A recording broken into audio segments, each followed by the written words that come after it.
সকলকে জানাই নতুন বছরের অনেক অনেক শুভেচ্ছা। কে কে বলো তো নতুন বছরে পিকনিক করেছো? মানে ওই বাড়িতে ছোটোখাটো বনভোজন। ফ্যামিলি পিকনিক তো হয়েই থাকে টুকটাক আমাদের বাড়িতে। দেখেইছো আগে হল্লা পার্টির পিকনিক, অনেক জমিয়ে পিকনিক করেছি। আজও মাকে বললাম দিদি আসবে যখন, চলো আমরা আজকে বাইরের উনুনে রান্না করে পিকনিক করি। আজকের মেনুতে কি কি ছিল সেটা তো শুনে যাবে। প্রথমে ছিল পেঁয়াজকলি আলু মাছ দিয়ে একটা তরকারি, তারপর ছিল পালং শাক, আর চিকেন হবে না? পিকনিক কি চিকেন ছাড়া অসম্পূর্ণ বলো না? পিকনিক তো মানেই চিকেন।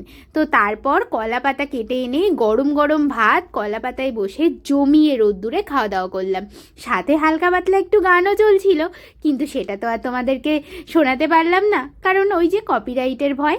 যাই হোক, চিকেন সব কিছু দিয়ে খুব ভালো করে আমরা খাওয়া দাওয়া করে নিলাম। আমার ছোট্ট ফুলবাগানের পাশে বসে মা উনুনে রান্না করলো আর আমরা খাওয়া দাওয়া করলাম, সাথে তো মিষ্টি মুখ।